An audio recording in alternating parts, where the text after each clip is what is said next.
My apologies for keeping you waiting. I understand there is a matter you wish to discuss. Aye. A matter of the utmost gravity. If one can suspend disbelief. Go on then. Tell him what you told us. Who you are and why you came.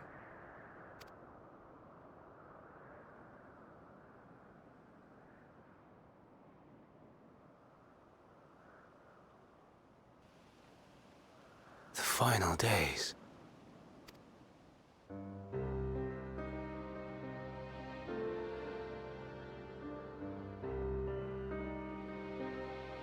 The phenomena observed during these star-encompassing calamities is likely the product of a dynamis reaction. And none is more versed in the applications of this energy than you, Hermes. I must stress that we do not believe you would desire such destruction. We come not to lodge accusations, but to beg your wisdom. And so, distressing though the exercise may be, I ask that you share with us your opinion on the matter, on the assumption that our visitor's tale is true. Even you, Vana.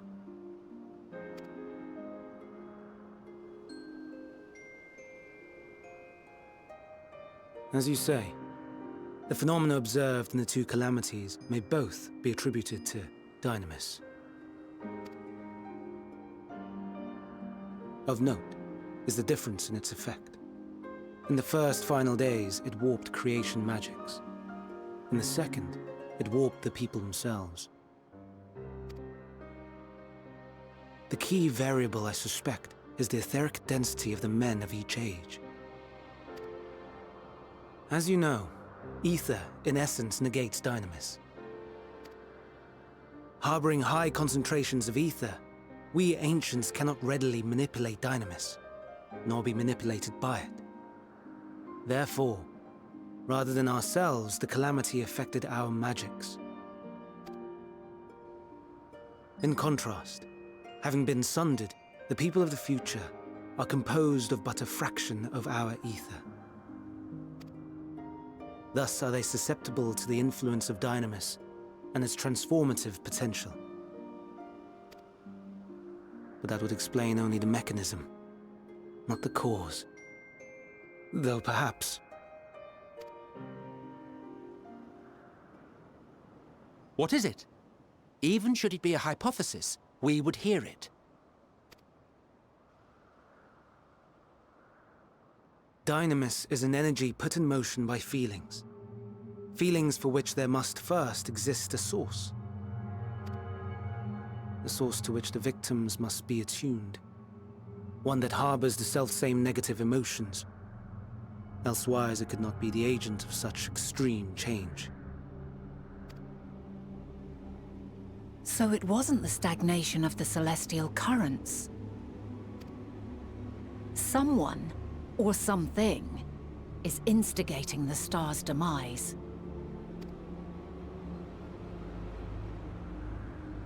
So, we've a villain on our hands after all. Any idea who or what it could be? The celestial currents comprise the outermost layer of the star's ether, encasing it like a protective sphere. According to your tale, it was where the currents were weakest that the phenomena first manifested. If the inciting factor came from without Aetheris, then its effects would first be seen in those locations.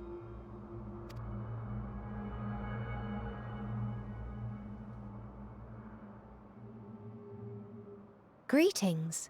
Can you hear me?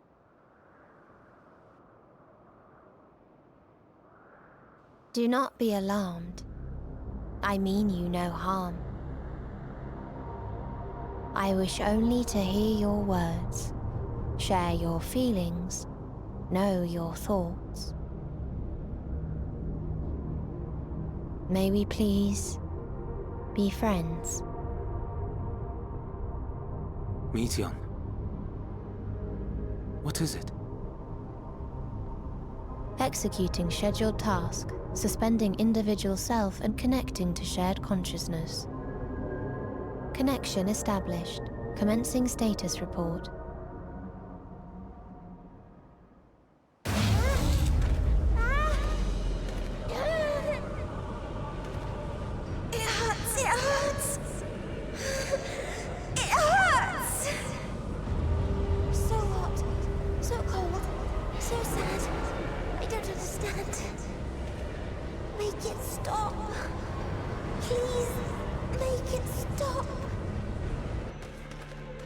Steady, Meteion. Steady. So scared.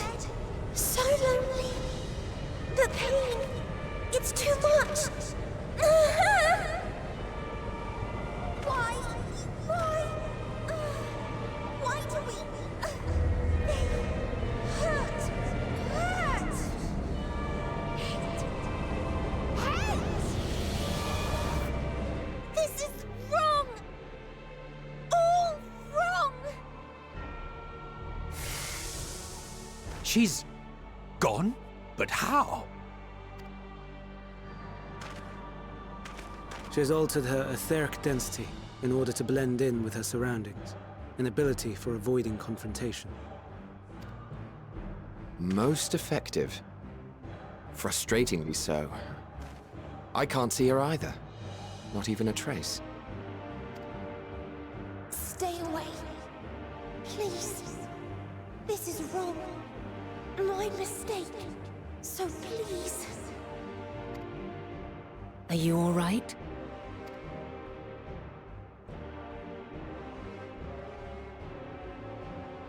In your mind?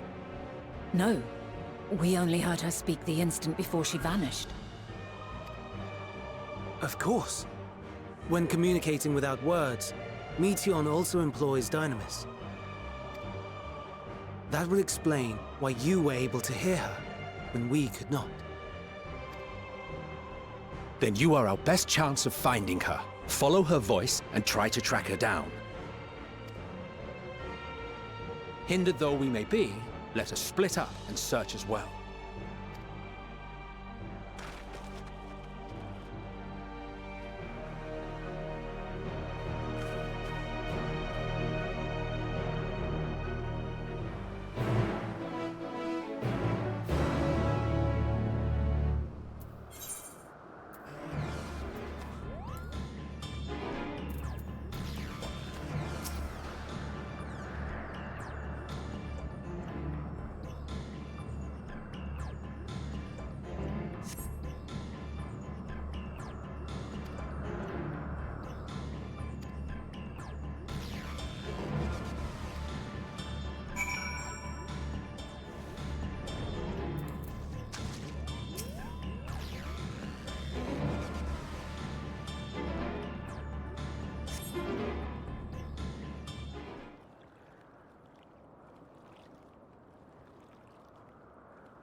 Aha!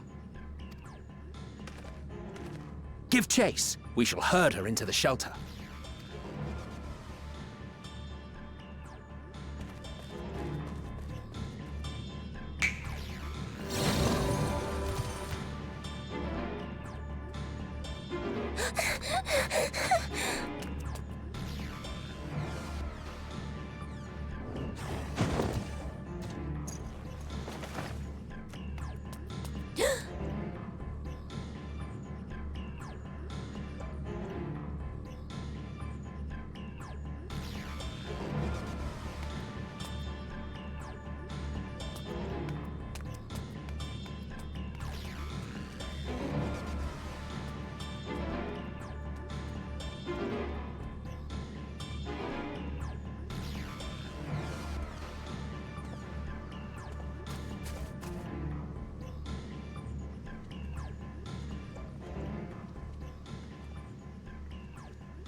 Please, Meteion. We must speak.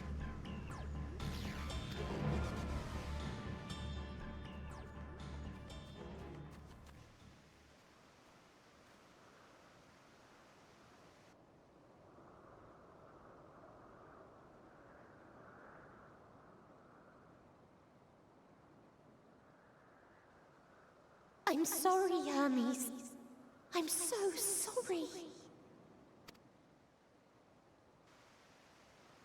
If someone can hear these words, then please... please protect them. Protect them all.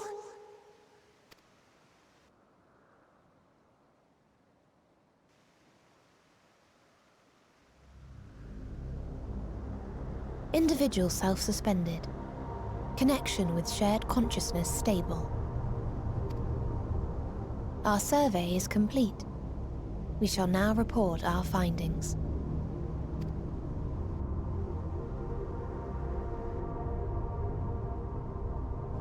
All units safely arrived at their respective destinations.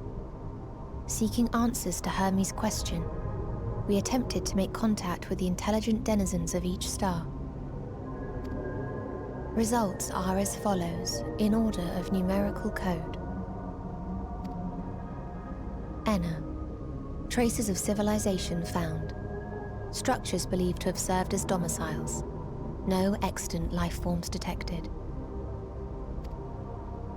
Dio. Ruined remnants of buildings scattered across star, surface of which is encased in ice. Presence of life could not be verified. Tria. Evidence of large population centers, akin to cities recovered. No extant life forms found, only their lingering essence. Tessera. Edifices surmised to be abandoned residences found. No extant life forms detected. Deadly plague or extreme environmental degradation likely to have led to mass extinction.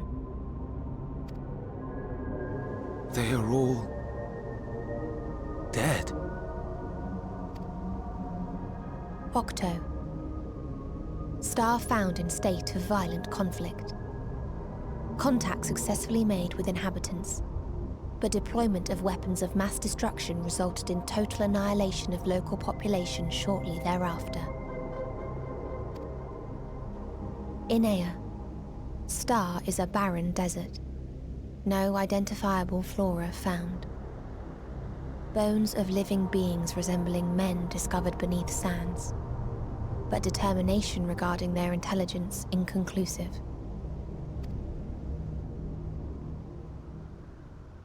Remind me, Hermes, what exactly was the question you entrusted to Meteion? I tasked her with asking what others live for. What gives their lives meaning. Did you consider what may happen if the premise of the question is flawed? To be able to answer it, one must be living and desire to continue doing so. But if Meteion finds no living beings in the course of her journey, or none who desire to live, what then?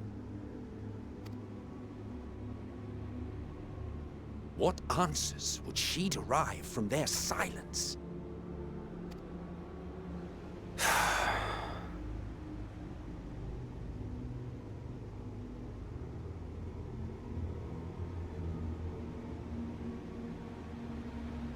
Meteion, enough! Suspend your mission, and return hither at once. Decapente. Local civilization once flourished under auspices of higher power. Said power later laid waste to civilization in fit of rage. Upon revealing this to me, entity elected to self-terminate in lieu of providing answer to question. No other intelligent life forms found. Turning a deaf ear, are we? We are taking Meteion back to Amarot. As I understand, we will need her if we are to bring back all of her sisters. Yes.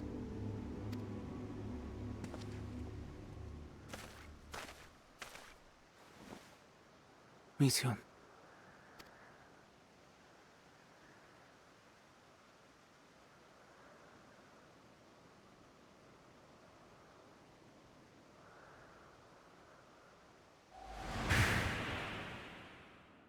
It isn't right, is it? It isn't right to turn away from the answer. Even if the answer is pain.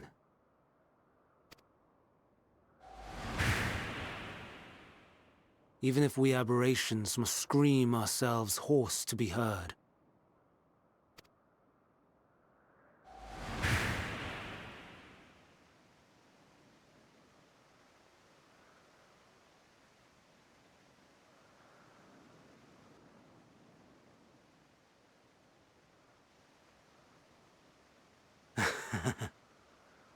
Aye. Whatever answers we find, I will not dismiss them out of hand. These words I said to you, and I will hold myself to them.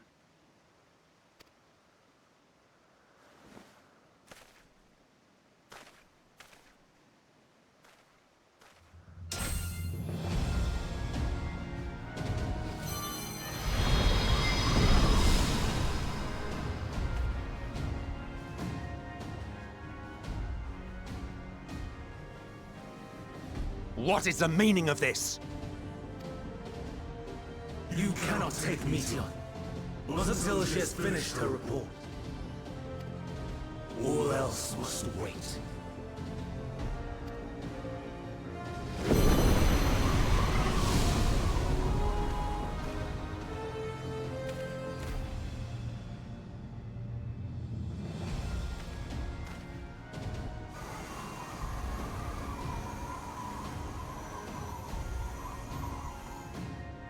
You fool!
forces!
I'm not entirely useless.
I'm not entirely useless.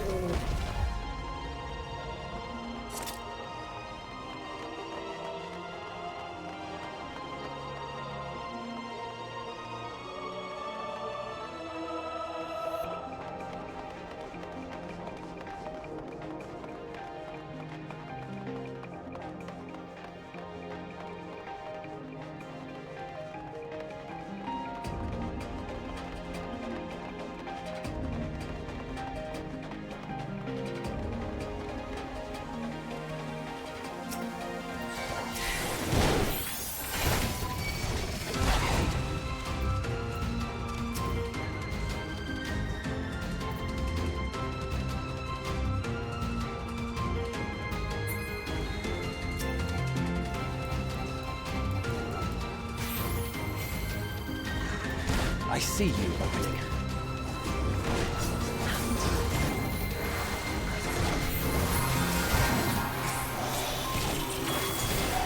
Prepare yourself!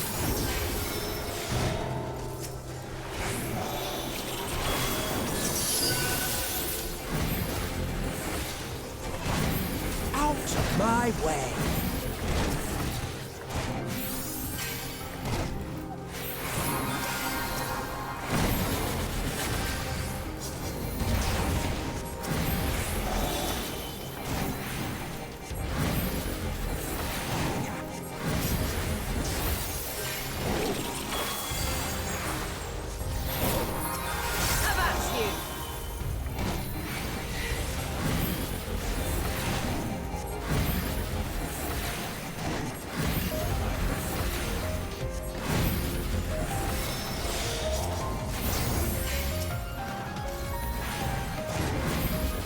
I see you opening.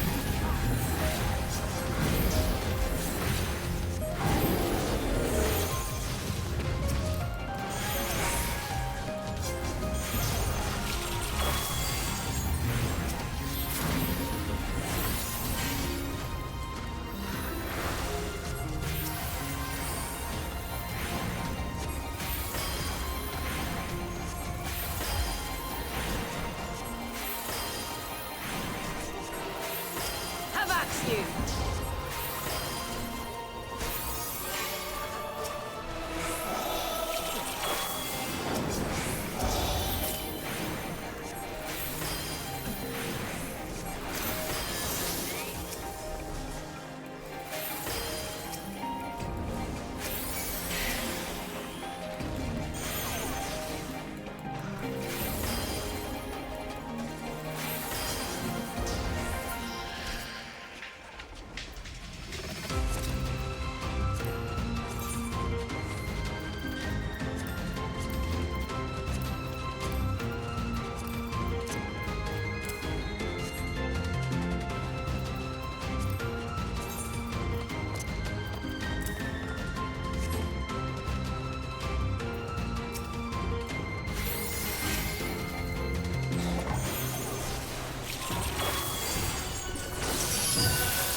I see you opening.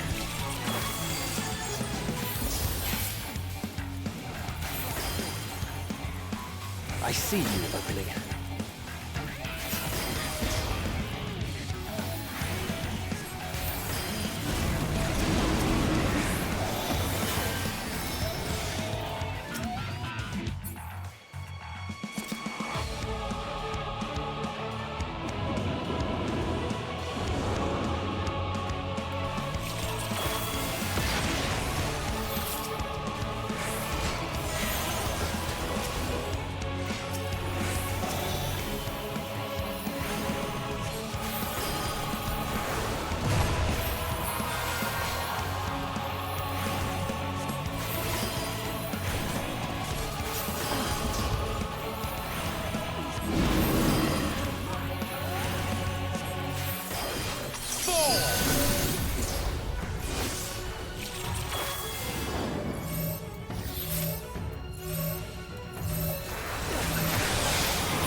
Hope this works.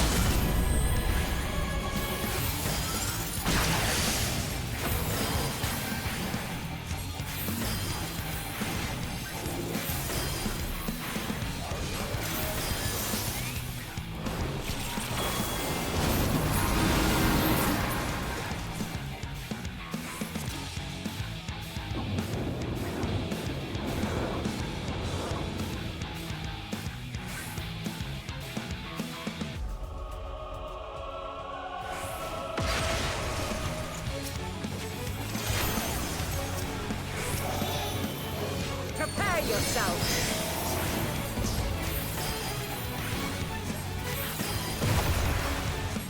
Have at you!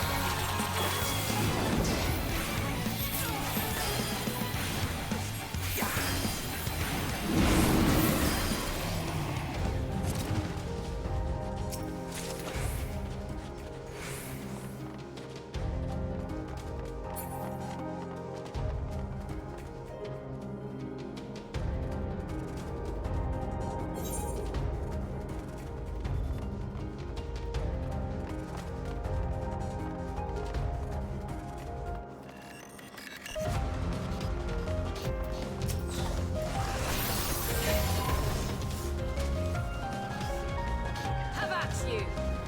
I'm warning you. Stay away!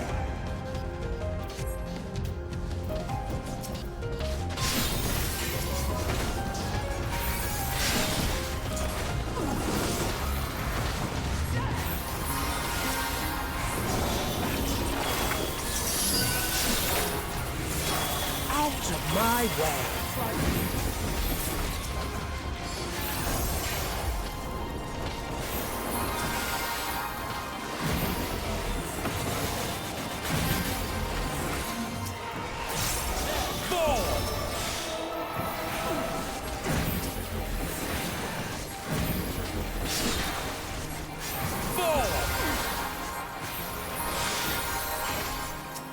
I see you opening.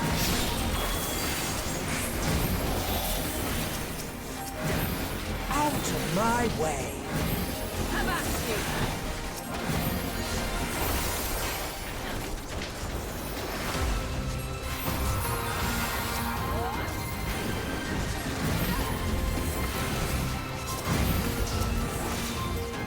Prepare yourselves.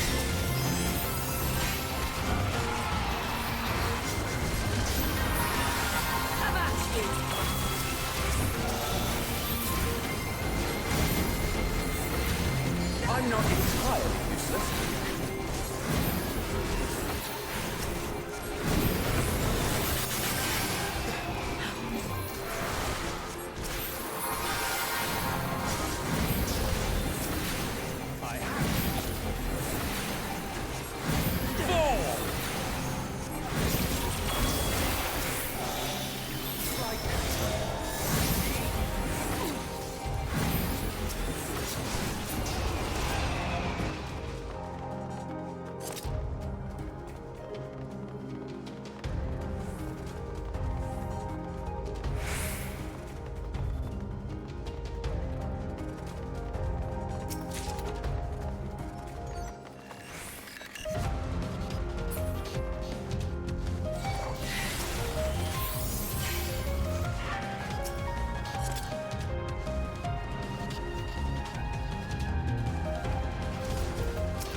This way.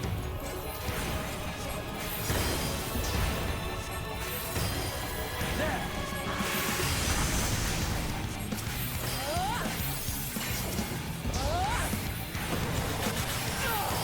This may sting.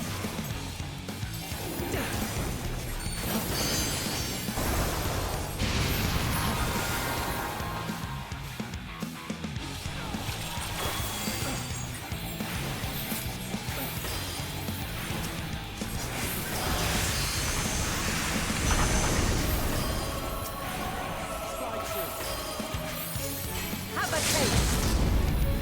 Have a taste!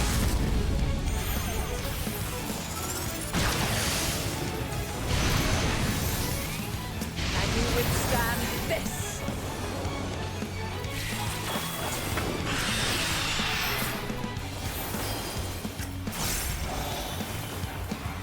Fall!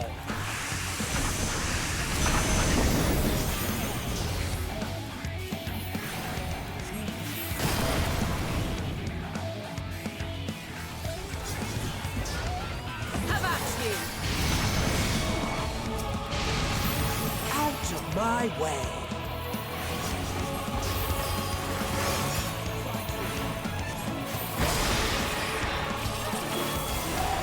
Fall! I'm not entirely useless.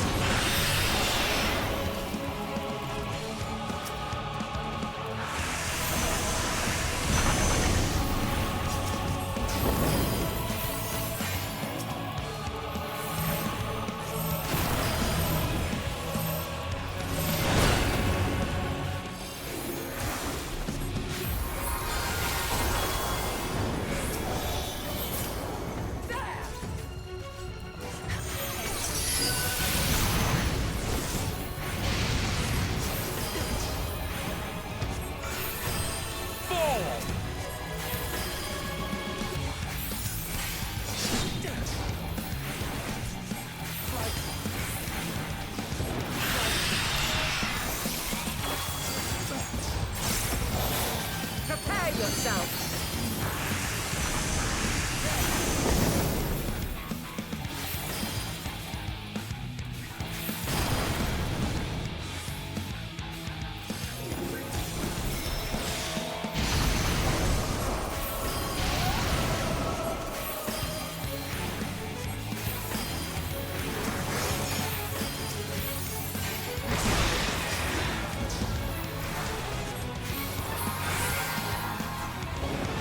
Have at you!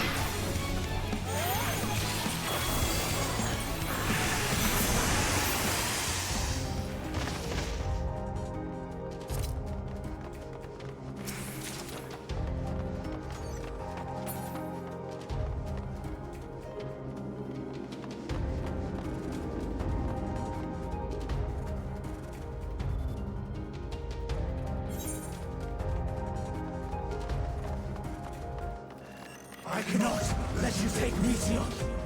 Not yet.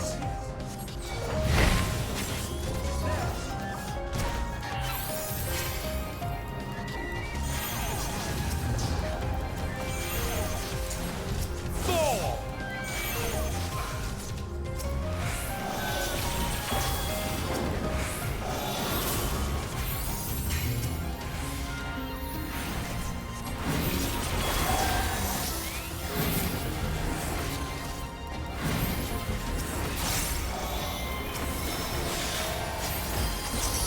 Have at you!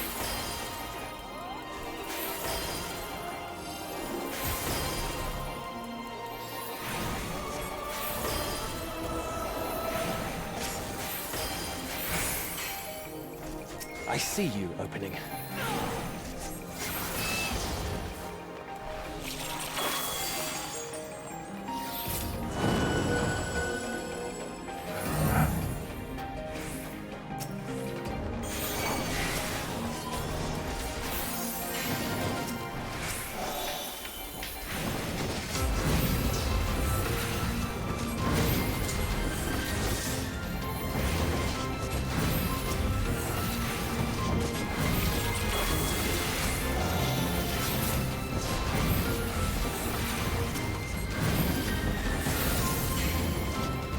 Prepare yourself!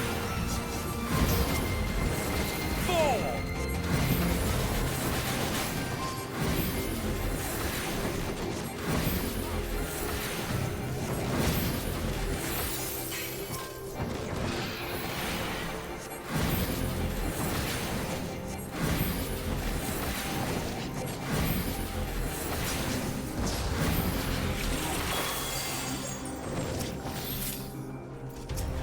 Out of my way!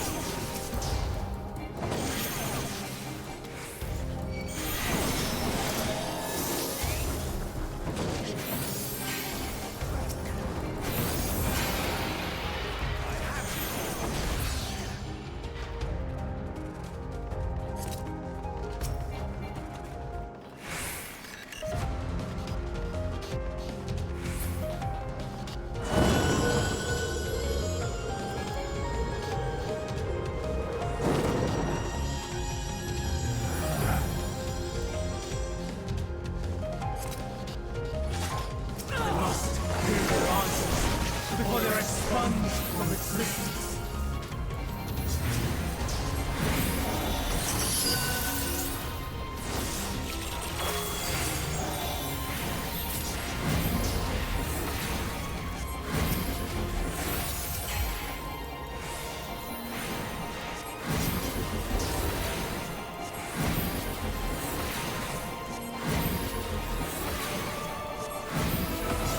Have at you!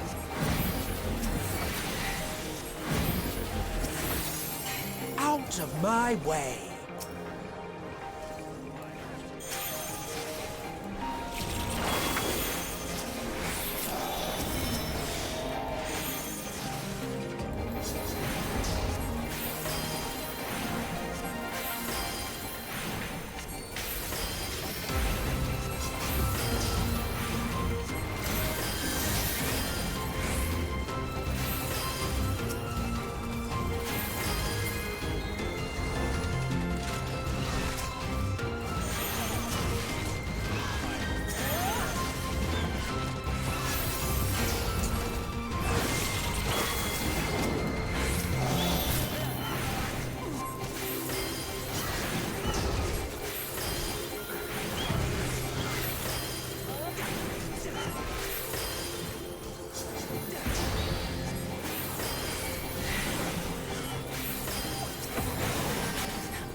Out of my way!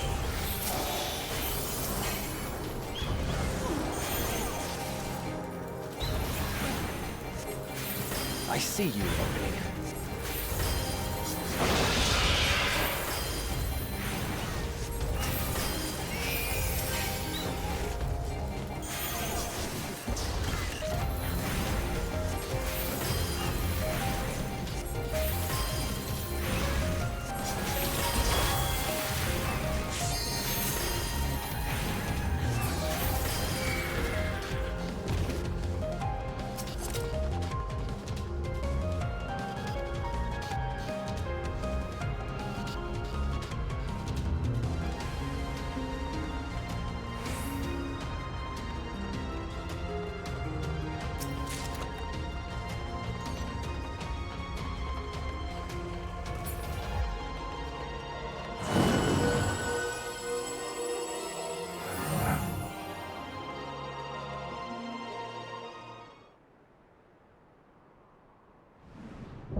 So, it comes to this.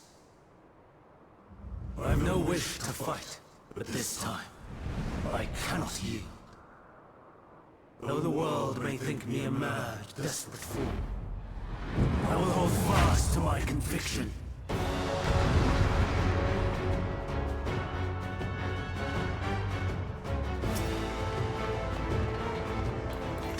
I will have the time and tranquility I require. I see you. Dust and gale, gather to me!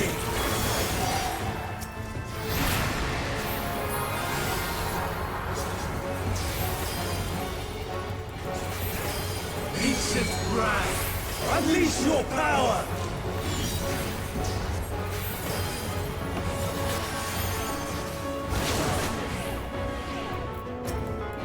Dancing winds, pierce my foe!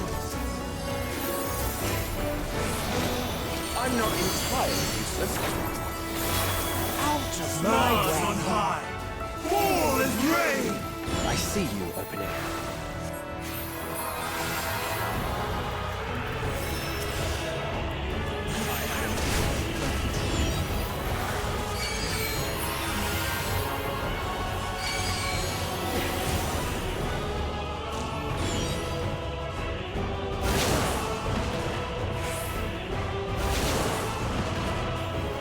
I'm not entirely useless.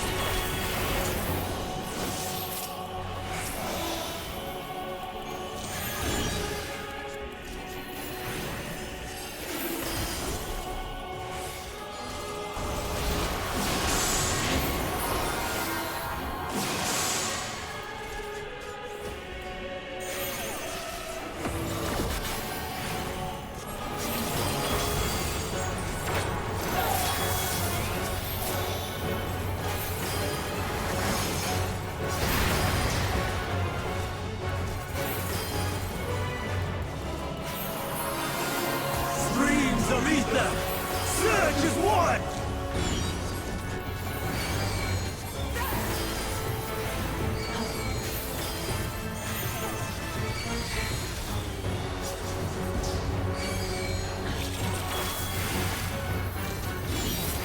Have at you!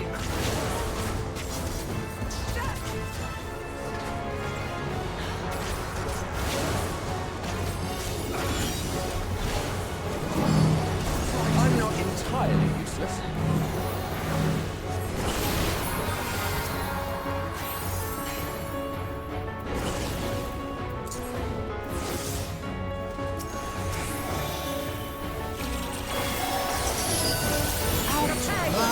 Dancing winds, pierce my foe! I'm not entirely useless.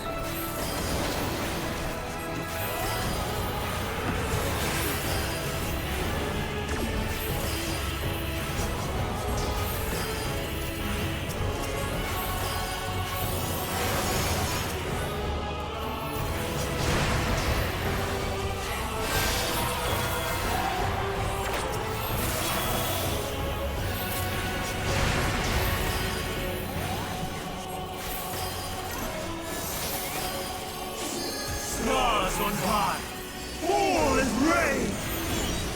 Who? Me? You can't be serious. Who? Me? You can't be serious.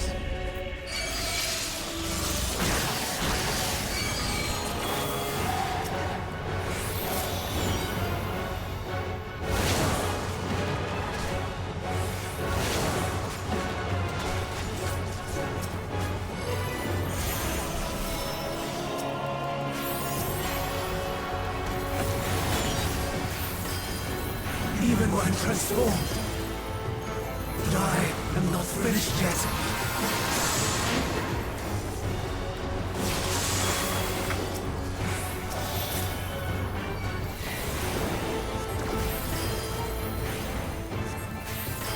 I see you, opening. No! My power!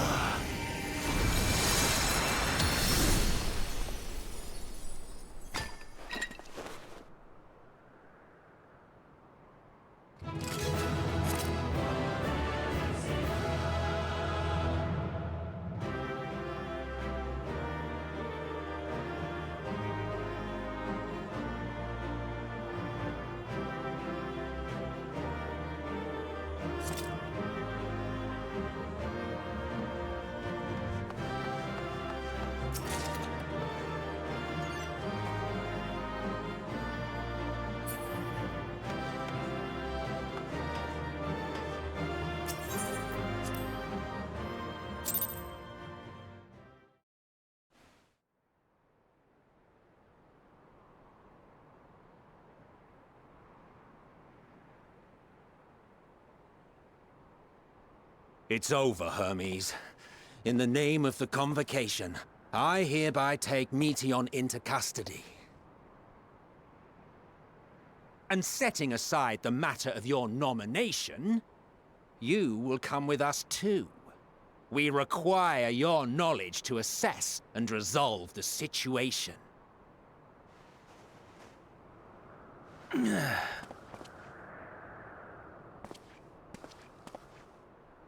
Meteion, I am so sorry. Would that I could have listened to your report in full. Reflected upon its meaning and conveyed it to others.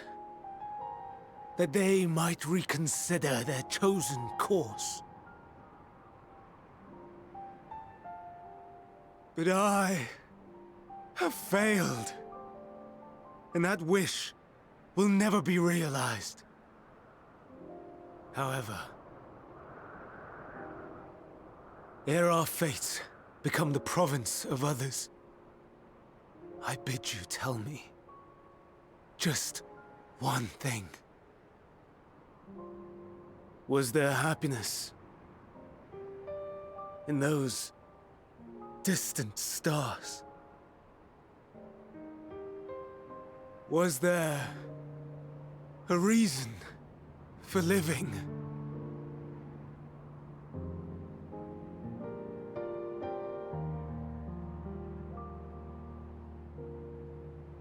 We conducted our search as per your instructions.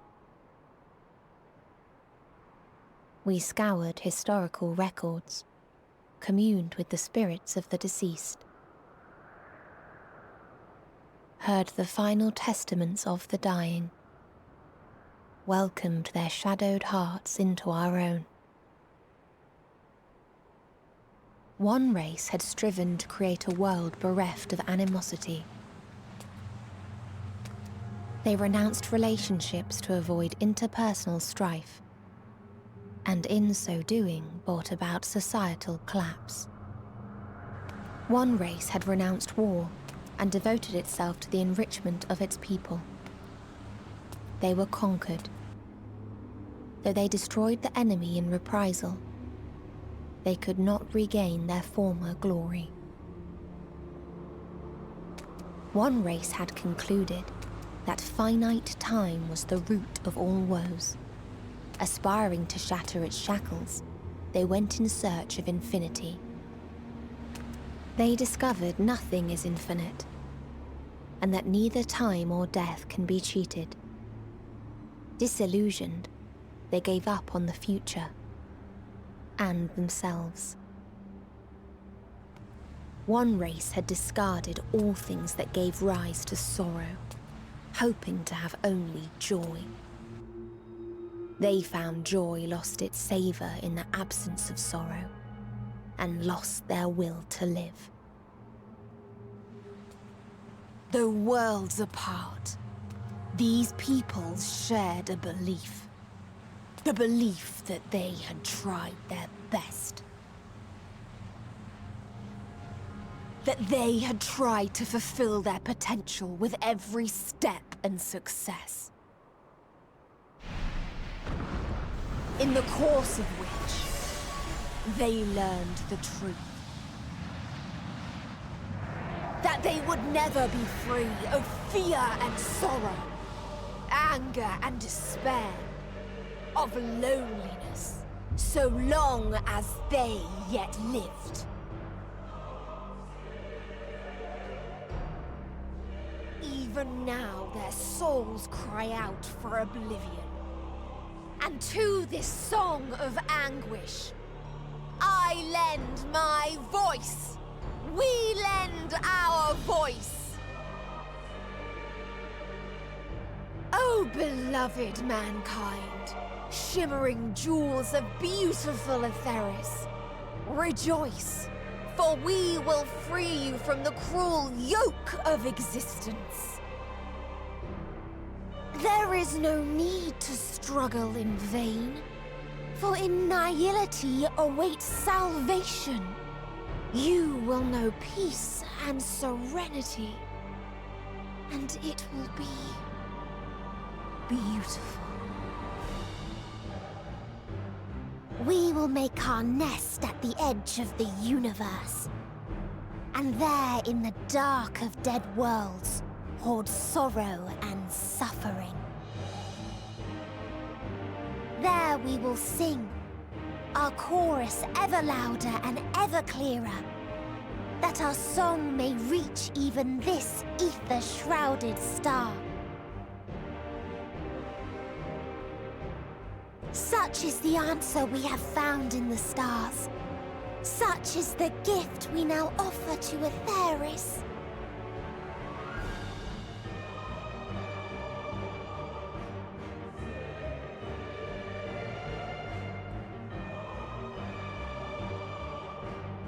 Who are you to decide our fate? To decree we live or die?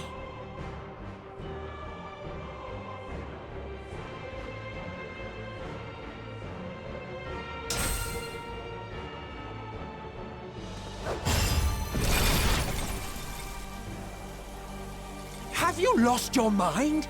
You heard what she said. She means to destroy us all, yet you'd still take her side? In the name of the star, we have discarded those creations that we deemed flawed.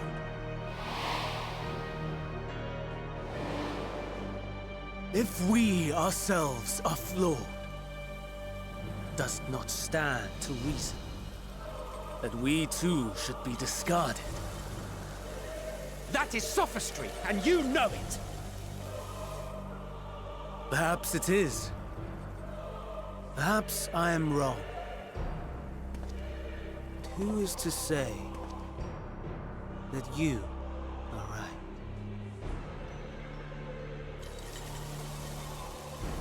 Let us settle this with a determination. In my authority as Chief Overseer of Elpis, I will make a judgment on man's fitness to exist. If he can learn to value all life and retain his will to live, even should his end be justified, he will surely find a way to avert his demise. If not, he will perish from the start. As with all determinations, provisions must be made to ensure fairness. Kairos! Awaken!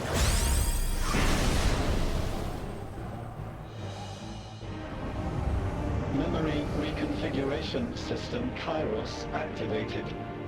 Awaiting instruction. Command. Universal memory alteration. Target area. Catesis Hyperborea. Starting point. Arrival of Selk of the Convocation at Propylion. Endpoint. The present. Erase the memories of all events, and replace with a vague recollection of the following. I was here, preparing to demonstrate the functionality of Kairos to Selk and Hythlodaeus. Meteion's shared consciousness became unstable. She and her sisters could not sustain their existence, and all dissipated with a burst. The resultant shockwave accidentally triggered Kairos, which erased several days of memories from all present. Execute. Command acknowledged. Initializing. 3 processes remaining to execution. Bravo. I dare say one would be hard-pressed to make it fairer. Everything that you told us, everything that has happened, the fact we've even met, it will all be gone.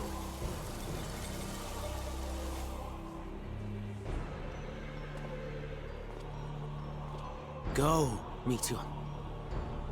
To the edge of the universe. where none can reach you. Hermes? Won't you come with me? If you were to shed your flesh, I should be able to carry you.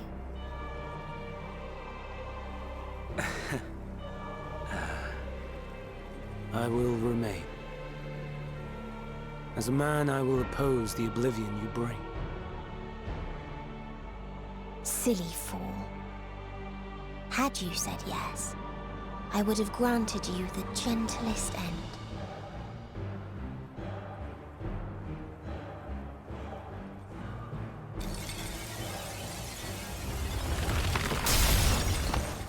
This ends here!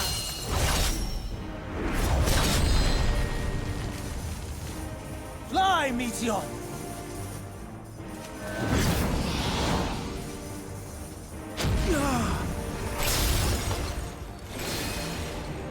That is far enough, Hermes! Argos, to me!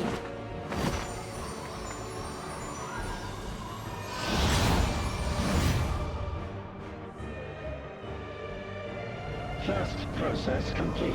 2 remaining to execution of memory reconfiguration. As if we needed more pressure. No matter what, you cannot forget what happened today. For it is the key to saving your future. Your world. This fight is our fight. What comes after, our problem to contend with. Not yours. No. Your own struggle awaits. And no one else can take your place. You must flee this place with your memories intact. And I will see that you do. Now then, where is it? There you are, my little confluence.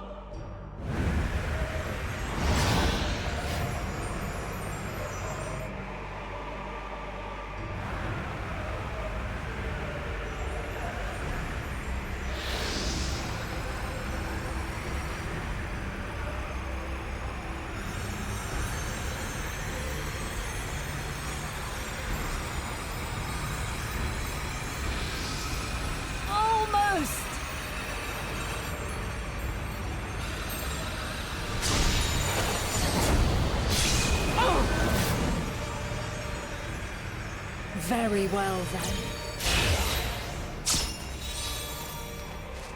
You may elude us this day, but not forever.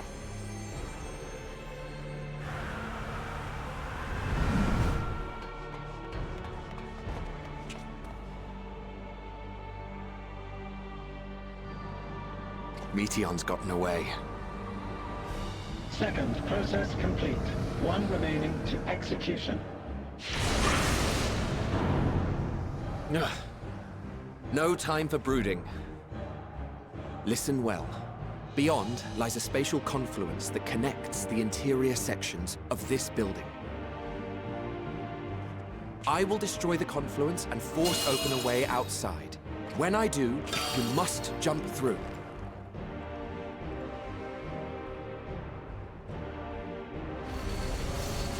I cannot tell you how sorry I am.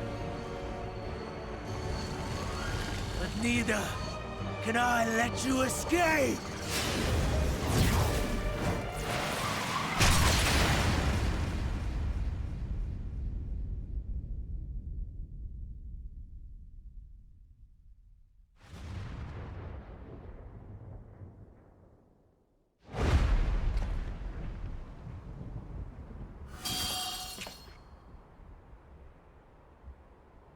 Too brave by half.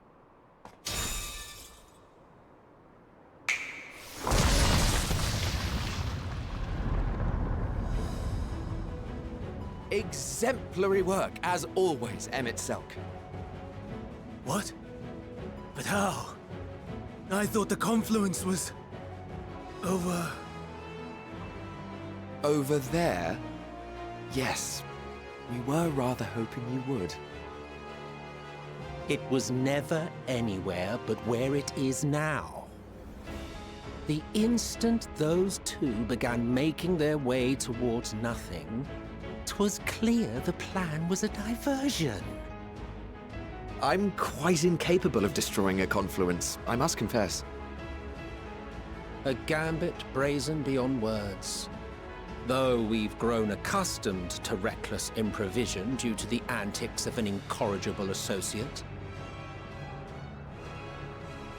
Though, in the case of certain present company, incorrigible is an understatement. Honestly, I'm beginning to suspect it's a requirement for every Azen.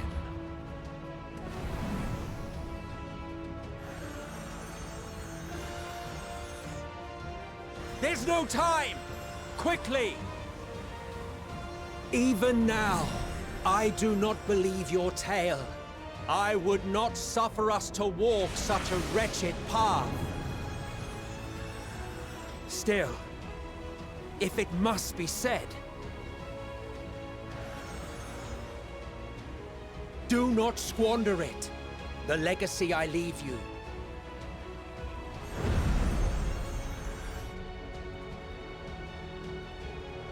Final process complete. Executing universal memory alteration.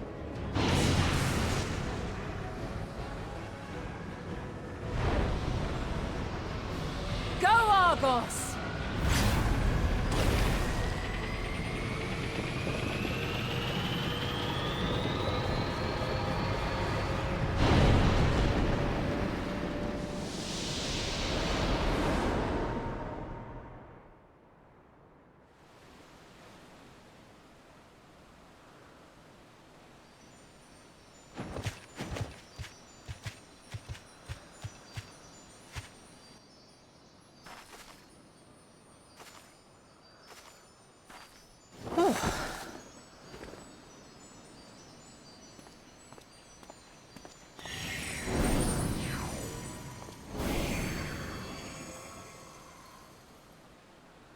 I'm fine. Just a little tired.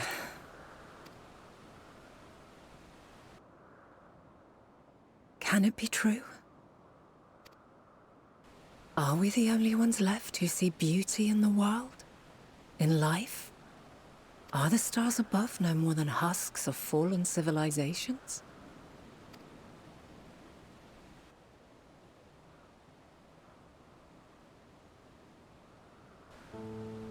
And yet, I feel her. Though she is unimaginably distant, I feel Meteion's presence, and the place where to we must go. Ere she made good her escape, I placed an enchantment upon her, one which allows us to follow her trail. She has already left the outermost bounds of Aetheris, and continues on her way. Given the vastness of the universe, it will still be no easy feat to track her down. But thanks to Emet-Selch and Hythlodaeus, all is not lost. We remember. So long as we remember, our fates remain ours to shape.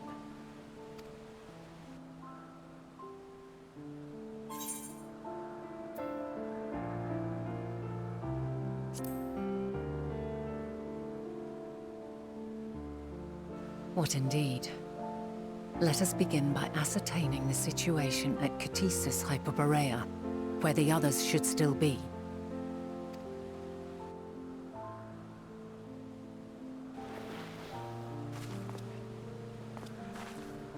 Given the likely state of their memories, however, it would be imprudent for us to approach them directly. In which case...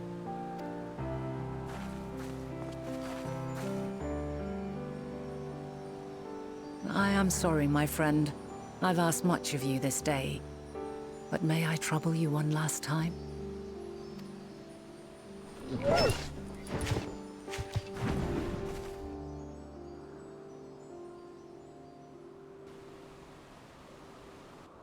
Argos will investigate in our stead.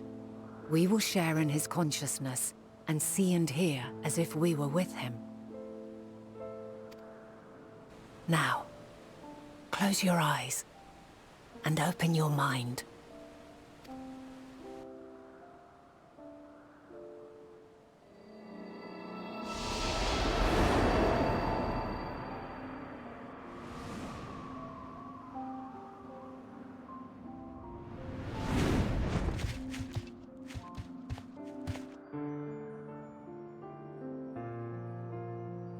Thank goodness you are unharmed. Unharmed? There is a gaping hole in my memories. I can scarcely remember arriving here in Elpis. Forgive me. I was preparing to demonstrate the functionality of Kairos to our guests. But Meteon, her shared consciousness became unstable. And she... So, that's what prompted the state of alert. And when you went to investigate, you were caught in Kairos's accidental operation. So it would seem. It's all a blur to me. Such an unfortunate accident. Oh, and what of Venar and your other companion? You went inside together, as I recall. We did? If Venar was with us, I have no recollection of it. But that there is her familiar, is it not?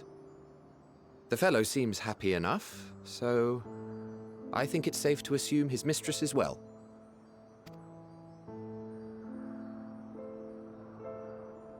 I haven't the slightest notion who this other companion might be, however. Ah, well, that individual struck me as a bit different, for want of a better word. Perhaps it wasn't actually a person, but some manner of creation. Curious. I must ask Venar about it when next we meet.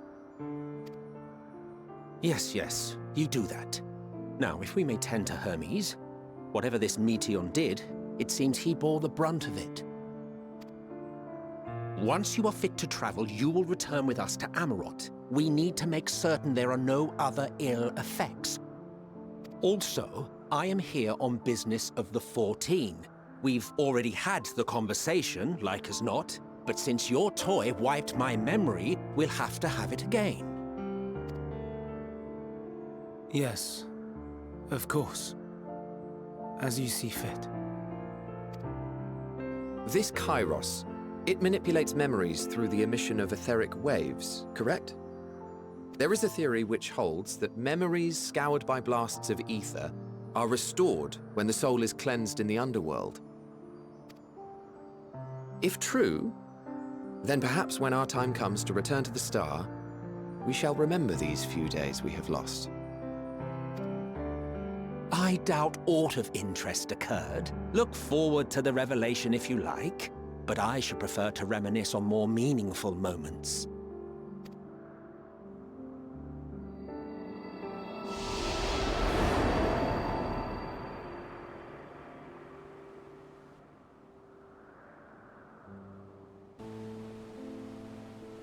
Let us rest, if only for a while. After all, you and I... Oh, we still have a long, long way to go.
So, it is within. The portal that brought you hither, and will take you home.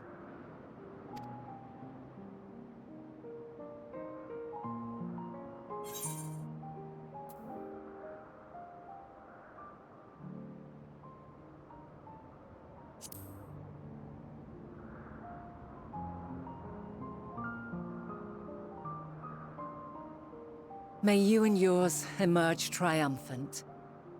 Make use of the knowledge you have gained, that your days in Elpis and our friend's sacrifice be not in vain.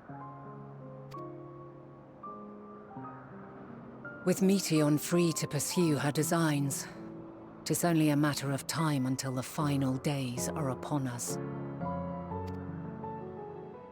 We must be ready.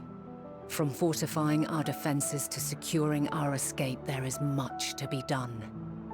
In spite of this, we cannot allow the report that set this calamity in motion to become common knowledge. Were the masses to learn the fates of the other stars, I fear the situation would spiral out of our control. I must carefully consider who can be trusted and bring them into the fold.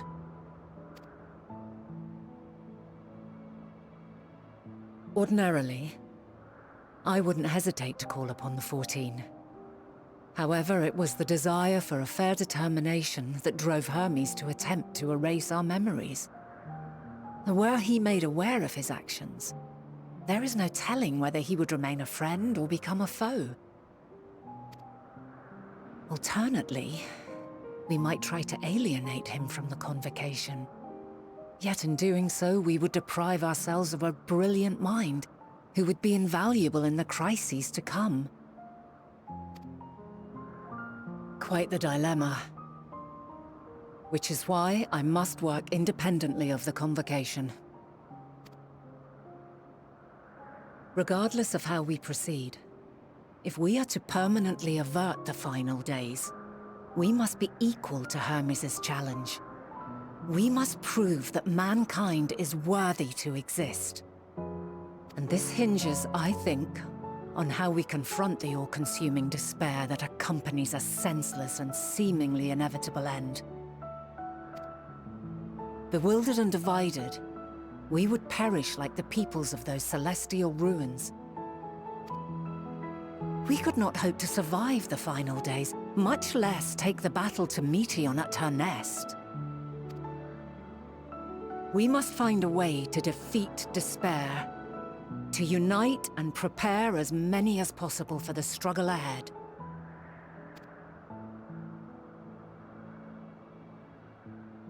Heavy will weigh the burden of guiding this legion of souls. Yet I have faith in mankind's potential.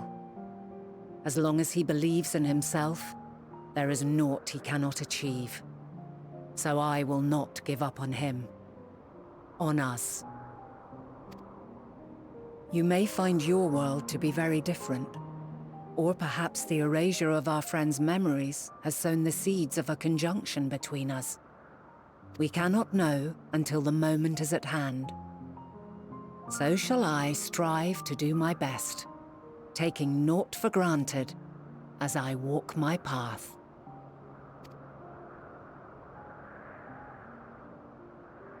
And I pray you walk with me to the end. As you move forward, so too will I, as will all, resolved to fight for the morrow. And when mankind has found the strength to stand against despair, we shall silence the song of oblivion. She who sings it will learn our journey is far from over. This I promise.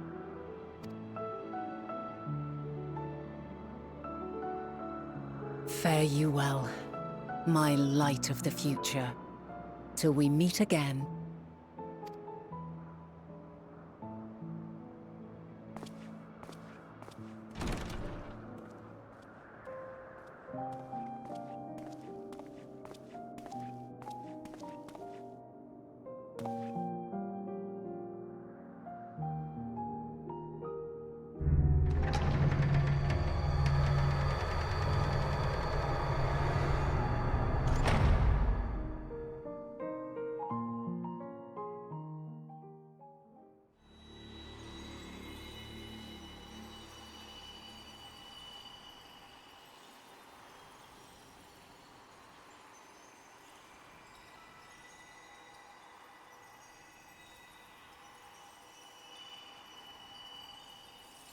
From this day forth, I shall strive to bring honor to the seat of Fandania.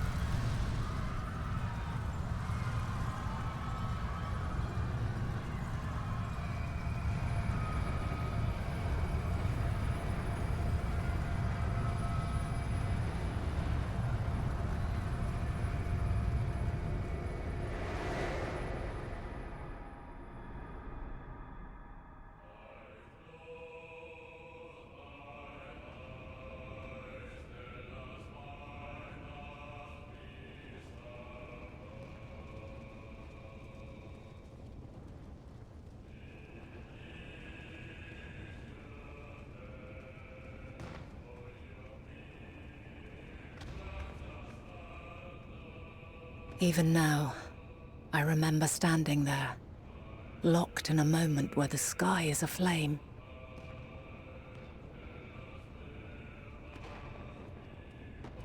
Where stars fall as tears, and screams darken the seas. Where resignation rots the trees.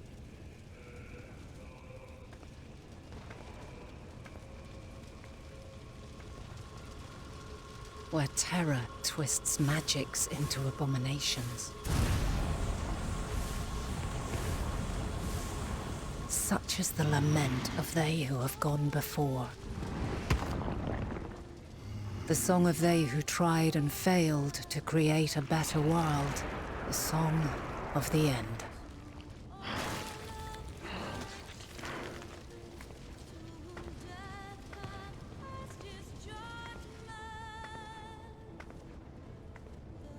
That which hides at the edge of the universe is no longer hope's creation.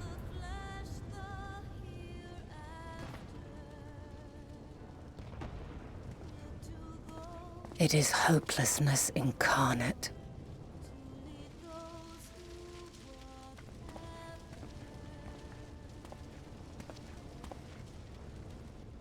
That day, mankind saw half of its number sacrificed to bring forth Zodiac.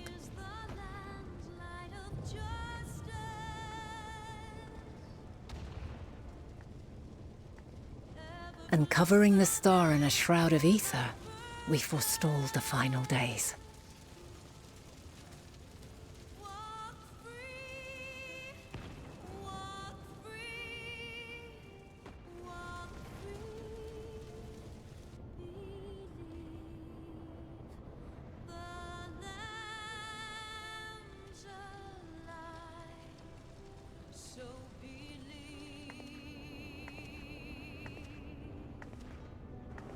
Yet the cries echoed still.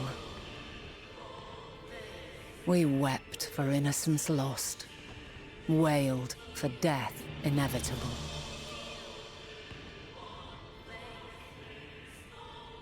A reality too terrible to bear. And for too many who sought comfort in gilded memories of joyful days and tranquil nights.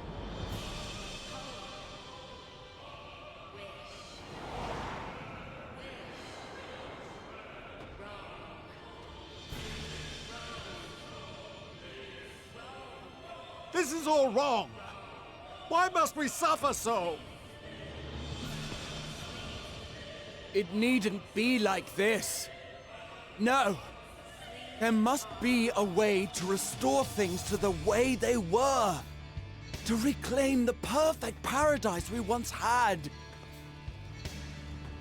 No, my friends. Suffering exists, and we cannot pretend otherwise. No civilization, however great, could eliminate it. If we would live, we must accept it as our constant companion. Let us not seek to forget this tragedy. Let us carry it in our hearts, that we may grow stronger and know true happiness. We can't accept it! We won't accept it! It will be ours again! A world free of sorrow! No, it will not. For there has ever been sorrow. Mankind was but spared its biting sting for a time.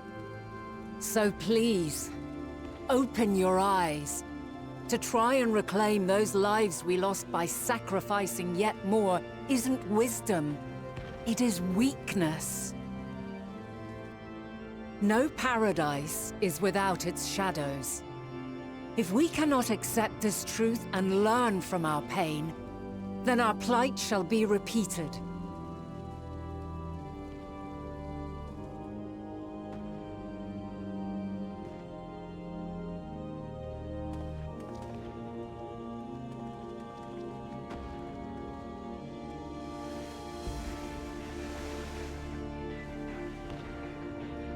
O mighty Zodiac!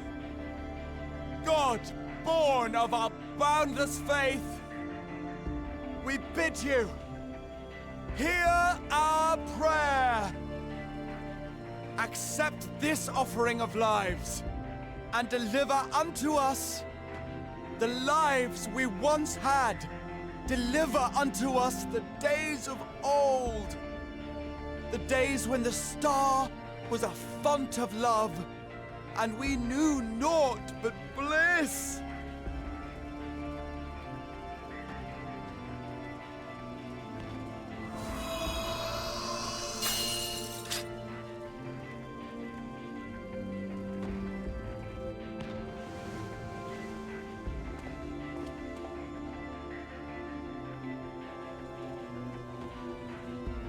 You would destroy it? Our beautiful world?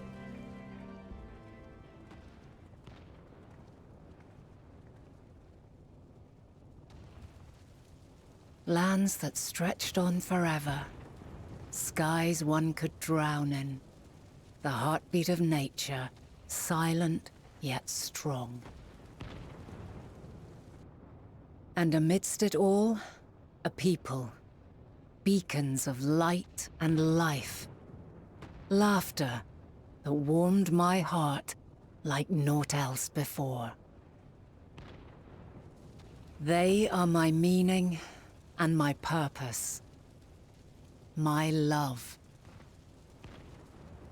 In spite of, or perhaps because of this, I choose to believe in mankind's potential, in his ability to find a way forward.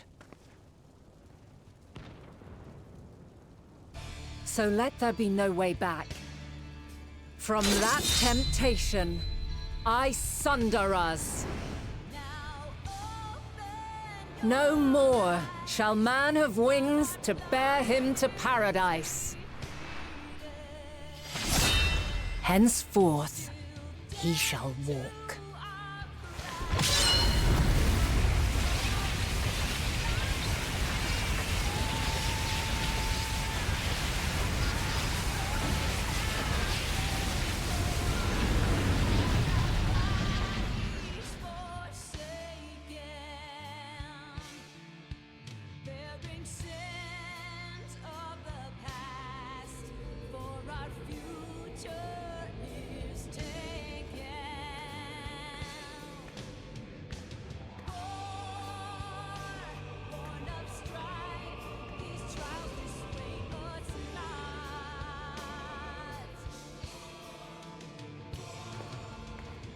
All is excruciating pain. I breathe fire and torment.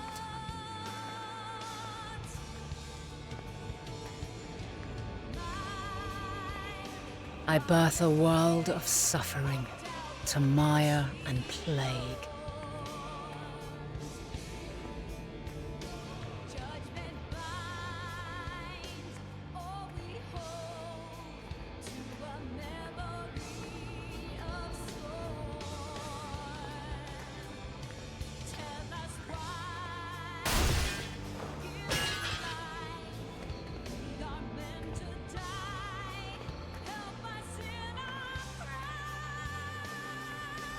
In one fleeting moment, lives come and go, ever moving towards the unknown. And in that fleeting moment, they cry for the answer to the question. Why, given life, are they meant to suffer, to die?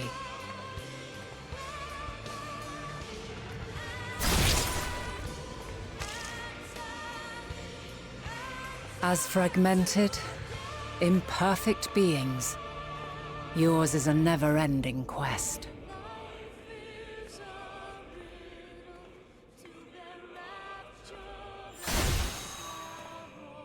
A quest to find your purpose, knowing your end is assured.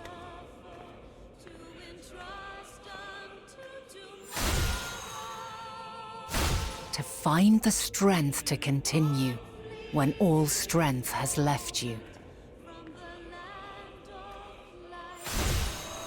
To find joy, even as darkness descends. And amidst deepest despair, light everlasting.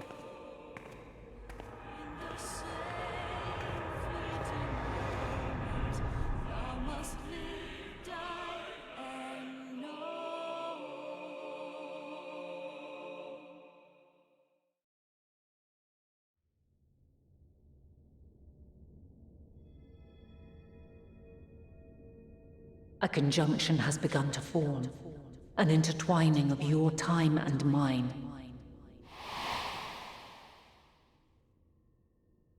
When you truly understand what is at stake, and your journey has prepared you to surmount the insurmountable, then shall I honor the promise made in another time, another age.